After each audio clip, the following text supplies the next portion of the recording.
Ayan mga idol, good morning po sa inyong lahat.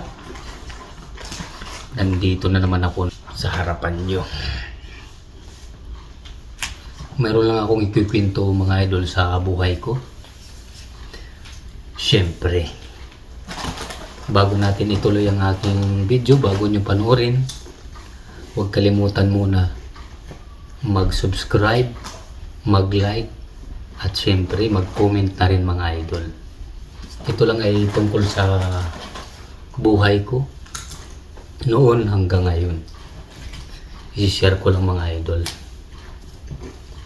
Alam niyo mga idol kung bakit ako nag-upload sa YouTube ko, nag-vlog. Kasi sa akin din mga pangarap ko rin sa buhay mga idol. Dahil nakikita ko rin yung mga ibang vlogger na mga content creator na nagtatagumpay din naman sa kanilang pamumuhay mga idol. Ako kasi ay laking hirap noon, ay napakahirap po ng buhay namin.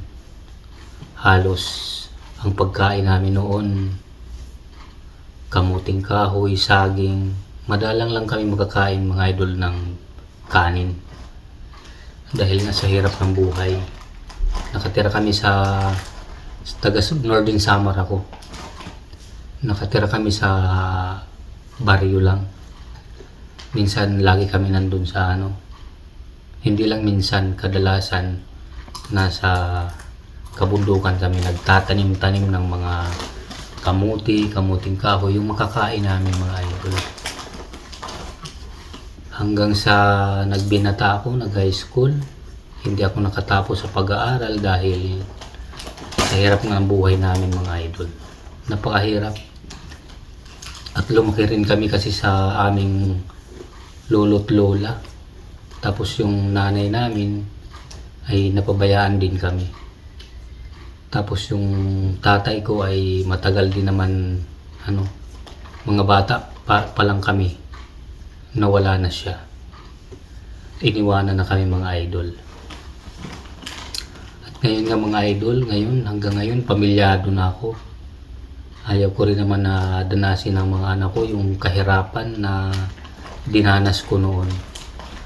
May trabaho po ako ngayon mga idol, pero hindi po ganun kalaki ang sahod ng trabaho ko dahil sa ako nagtatrabaho sa kumpanya. 550 lang yung minimum dito sa Pampanga, Angeles City. Ganun lang po mga idol yung minimum ng sahod. Kaya hindi rin ako sumasahod ng malakihan dahil tadta din ako ng utang. Dahil meron akong 4 na anak mga idol. Nag-aaral sila at hiwalay din ako sa asawa. Halos ako na lang din ang nagtataguyod sa mga anak ko. Kaya nahirapan din ako mga idol. Alam niyo mga idol, gusto ko talagang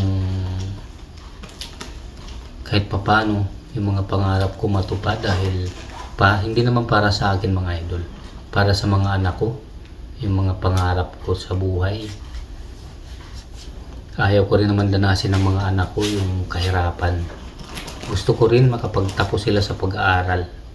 Kaya ako nag-vlog para mairaos ko yung buhay namin at matulungan ko yung mga anak ko. Hindi ko rin naman hinahangad na yaman. Hindi. Yung magkaroon lang kami ng buhay na maayos-ayos at magkaroon kami ng sariling bahay dahil itong bahay na to nakikitira lang kami dito mga idol. Hindi talaga sa amin to, pinatira lang sa amin ng kapatid ko, pinabantay para pag uwi nila maayos yung bahay at malinis. Sana mga idol, suportahan nyo ako palagi sa aking mga upload na video. Huwag nyo po i-scroll. Humihingi po ako sa inyo ng suporta mga idol. Alam ko naman lahat tayo mayroon mga kanya-kanyang mga pangarap sa buhay. Kaya tayo nandito kay YouTube, kaya tayo mga nag-upload ng video, kaya tayo nag-vlog dahil lahat tayo may mga pangarap. Sana mga idol, suportahan po tayo. Yan lang mga idol. Maraming salamat. Hanggang dito lang yung video ko at kwento ng buhay ko mga idol. Maraming salamat. Bye-bye.